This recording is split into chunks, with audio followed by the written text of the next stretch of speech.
여러분 안녕하세요. 개혁신당 이준석 의원이 40대 기수론을 내걸고 대선 출마를 선언했습니다. 이준석 의원 1985년 3월 31일생입니다. 다음 달이면 만 40세가 돼서 대선 출마 자격을 갖게 됩니다. 아직 윤석열 대통령에 대한 탄핵 심판이 헌법재판소에서 진행되고 있지만 인용이 될 것이다 라는 것을 기정사실화하면서 대선 흐름으로 좀 빠르게 가져가고 있는 그러한 움직임입니다.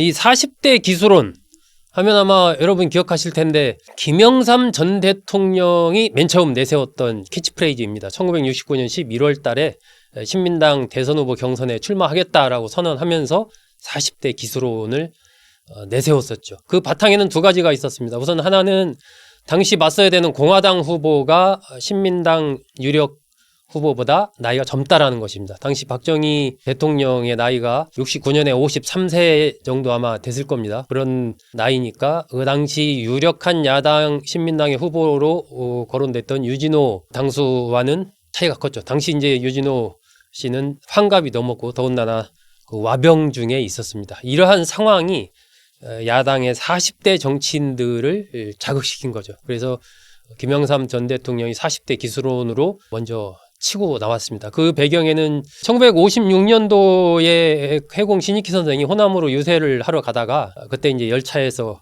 불과 대선 일주일 앞두고 급사하는 바람에 후보도 없이 대선을 치러야 되는 그런 기억이 트라우마가 하나 있는 거고, 두 번째는 또 1960년에 대선 때도 마찬가지로 조병옥 후보가 병치료하러 미국 갔다가 그때는 한 달 전에 미국 병원에서 또 갑자기 사망하는 이런 일이 있었습니다. 그러다 보니까 야당에서는 이번에는 좀 건강에도 문제가 없고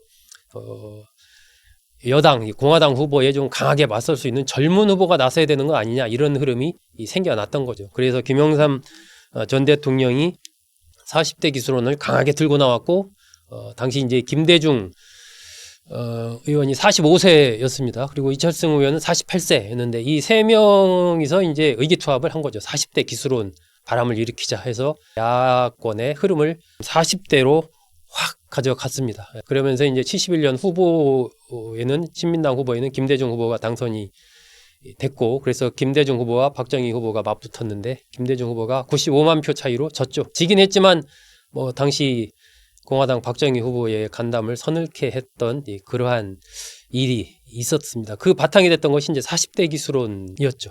결국 지금 이준석 의원도 당시에 이런 한국 정치사의 한 장면처럼 본인이 중심이 된 40대 기수론, 세대교체론을 전면화하면서 바람을 일으키는 그것을 꿈꾸고 있는 것 아닌가 하는 생각이 듭니다. 이준석 의원 어제 그 홍대 입구, 거기가 아시겠지만 괜히 젊은이들 많은 거리 아닙니까? 그 버스킹도 많이 하고 거기 공간에서 기자회견을 했습니다. 그 자리에서 대한민국도 과감하게 세대 전환, 구도 전환을 해야 된다 이러면서 정치 판가리를 내가 주도하겠다, 이렇게 대선 출마 선언을 했습니다.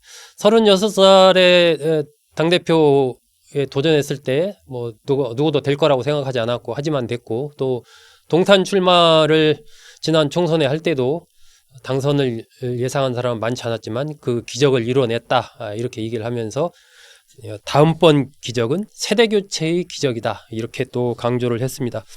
존 F 케네디, 빌 클린턴, 토니 블레어, 버락 오바마 등등을 이제 거론을 하면서 외국에서는 이미 이제 40대 지도자들이 드물지 않게 많이 나왔는데 우리는 왜 그걸 못하겠냐, 우리도 할 수 있다, 이러면서 40대 기수론을 주장을 했습니다. 새로운 불판으로 바꿔야 된다라고 하면서 본인이 이제 퍼스트 펭귄이 되겠다, 차가운 바다에 뛰어든 펭귄을 잡아먹는 범고래 있지 않습니까? 그래도 자기는 도전을 하겠다, 퍼스트 펭귄이 되겠다, 과감한 도전을 하겠다, 이렇게 이제 선언을 하면서 대선 출마를 사실상 선언을 한 것이죠. 그러면서 기존의 정치권에 대해서 상당히 강하게 좀 비판을 했습니다. 보수도 진보도 마찬가지로 둘 다 지금 가치를 잃었다, 가치를 잃은 이 정치권, 이것을 이런 낡은 정치라고 규정을 하면서 이 시대를 이제는 끝내야 된다, 이렇게 얘기를 했고, 부정선거, 사법불복, 또 정치인에 대한 방탄, 이런 것을 이제 정치 진리라고 표현을 했는데, 이게 이제 윤석열 대통령 또 이재명 대표를 이렇게 비유해서 비판을 한 거죠. 이런 정치질을 끝내고 국민의 삶을 노래하는 그리고 미래를 설계하는 정치를 한번 내가 선보이겠다 이렇게 약속을 했습니다. 그러면서 현재 위기를 돌파하려면 세 가지 지점을 넘어가야 된다. 연공서열 하나 돌파를 해야 되고 규제를 또 최소화해야 된다. 그리고 교육을 집중적으로 투자해야 된다. 이런 얘기도 했습니다. 이러한 것들을 통해서 새로운 대한민국을 만들 수 있다라고 이제 얘기를 한 것이죠. 뭐 이준석 의원 관련해서 여러 가지 기사나 뭐 말 나올 때 기자들이 늘 빼놓지 않고 물어보는 얘기 중에 하나가 끝까지 갑니까? 혹시 국민의힘이랑 나중에 뭐 단일화하는 거 아닙니까? 이런 질문들 계속 아주 아마 앞으로도 대선이 이루어진다면 대선 기간 내내 이런 질문 굉장히 많이 받을 겁니다. 왜 그러냐면 결국은 그동안에 이제 양강구도에 대한 그 흐름이 있기 때문에 언젠가는 국민의힘과 같이 하지 않겠냐 이런 뭐 얘기들이 계속 나오겠죠. 어제 이준석 의원 여기에 대해서 뭐라고 답을 했을까요? 나는 끝까지 간다. 이렇게 답을 했습니다. 지켜봐야 될 대목이죠. 이게 시기가 묘하게 또 맞아떨어진 측면이 있는 것 같은데 다음 달에는 이준석 의원을 주인공으로 한 영화도 개봉이 됩니다. 다큐멘터리 영화인데 존스톤 이어 원 그래서 3월 13일 날 개봉을 한다고 합니다. 이준석 의원이 이제 국민의힘 당대표에서 밀려나서 전남 순천으로 내려가서 거기 이제 저소득층 아이들 대상으로 수학 가르치는 거 봉사활동을 좀 했지 않습니까? 거기서부터 시작해서 동탄에서 국회의원에 당선되는 것까지 한 1년 정도의 기간을 다큐멘터리 영화로 만들어서 이제 정치인 이준석을 읽는 코드겠지만 인간 이준석은 어떤 인물인가 이런 측면에서의 한 청년의 시선을 좀 담고 싶었다라는 게 그 다큐멘터리 감독의 의도입니다. 영화도 개봉이 되고 이준석 의원 이미 지난번에 제가 얼마 전에 천하람 의원 만난 적이 있었는데 얘기하다 보니까 뭐 그 얘기 하더라고. 이미 다 꾸려졌습니다. 이렇게 얘기를 하더라고. 이미 대선 진용이 다 꾸려졌다. 이렇게 얘기를 했습니다. 강남역에 사무실을 내고 늦어도 2월 중순 안에 사무실을 연다고 합니다. 강남역이 이제 젊은이들이 많이 모이는 곳이기도 하고 이제 지방 이 수도권으로 출퇴근하는 그러한 사람들이 또 이동량이 굉장히 많은 곳이기도 하죠. 그래서 이제 그쪽에 사무실을 낸다고 합니다. 특보단도 뭐 사실상 다 꾸리고 어느 정도 그 대선 출마를 위한 조직적인 얼개를 갖춘 것으로 그렇게 좀 판단이 됩니다.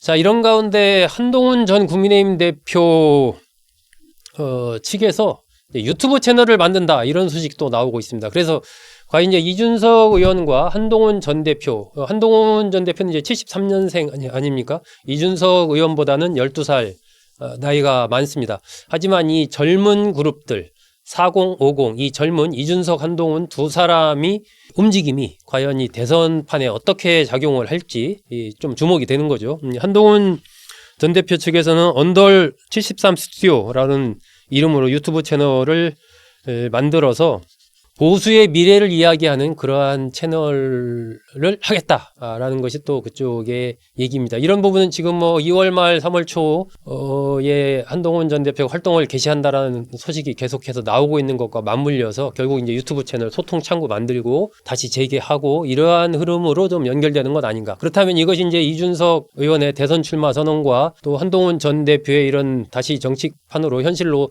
돌아오는 이런 흐름이 어떻게 또 연결이 될 것인가, 두 사람의 관계가 어떻게 될 것인가. 뭐 처음 한동훈 전 대표가 정치에 뛰어들 때는 이준석 의원은 좀 비판적이었죠. 그러다가 이제 후반으로 갈수록 이준석 의원도 한동훈 전 대표에 대해서 좀 동병상련의 그런 흐름이라고 할까요? 그런 메시지를 좀 많이 냈고 그런 것이 있기 때문에 두 사람의 관계가 또 어떻게 될 건가. 이것이 이제 기존의 그럼 정치권을 바꾸는 부분에서 어떤 작용을 할 것인지 이런 부분도 좀 주목이 됩니다. 22대 국회 국회의원들 평균 연령이 56.3세입니다. 역대 국회 중 가장 최고령입니다. 이런 속에서 일고 있는 이러한 세대 교체, 40대 기술론의 흐름 이것이 과연 정치판을 대선판을 좀 얼마나 흔들지 현재로서는 아직 뭐 큰 어떤 바람이 확 분다 이렇게 보기는 어려운 거죠. 지금은 어쨌든 주목도가 이준석 의원이 이제 출마 선언했네 이렇게 이제 주목도가 좀 있는 미풍이는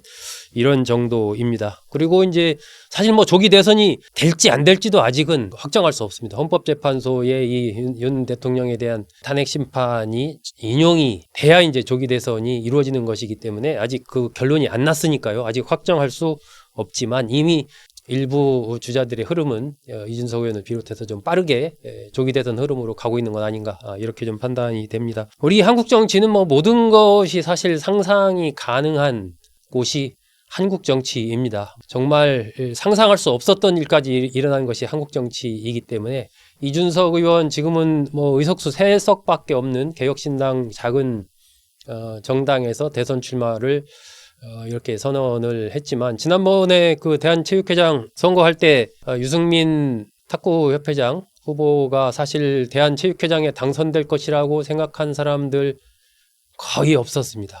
당시 워낙 이기흥 회장께서 큰 막강한 그 힘을 가지고 있는, 세력을 갖고 있는 상황이었기 때문에 삼선하지 않을까 다들 생각했었죠. 그런데 그걸 유승민 후보가 뒤집었지 않습니까? 놀라운 일이었죠. 그것도 한국 정치에서도 또 무슨 일이 일어날지 사실 알 수 없는 게 우리 한국 정치의, 그게 또 가능성이자 긍정적인 측면 중에 하나입니다. 물론 거기서 극복해야 될 부분도 있죠. 하지만은 지금까지 우리 한국 정치가 보여줬던 역동성, 이런 것들을 본다면 알 수 없다라고 이런 좀 판단을 하게 됩니다. 특히 2030의 움직임, 중도층의 움직임, 이런 부분들이 이준석 의원이 내세운 40대 기술론, 세대교체 흐름과 맞물린다면 그것도 또 미풍이 아니라 조금 더 바람이 더 커질 수도 있는 것이죠. 하여튼 이번 탄핵 정국을 바라보는 한 포인트, 이준석 의원의 대선 출마 선언을 중심으로 오늘 말씀드렸습니다. 여러분 잘 들어주셔서 고맙습니다.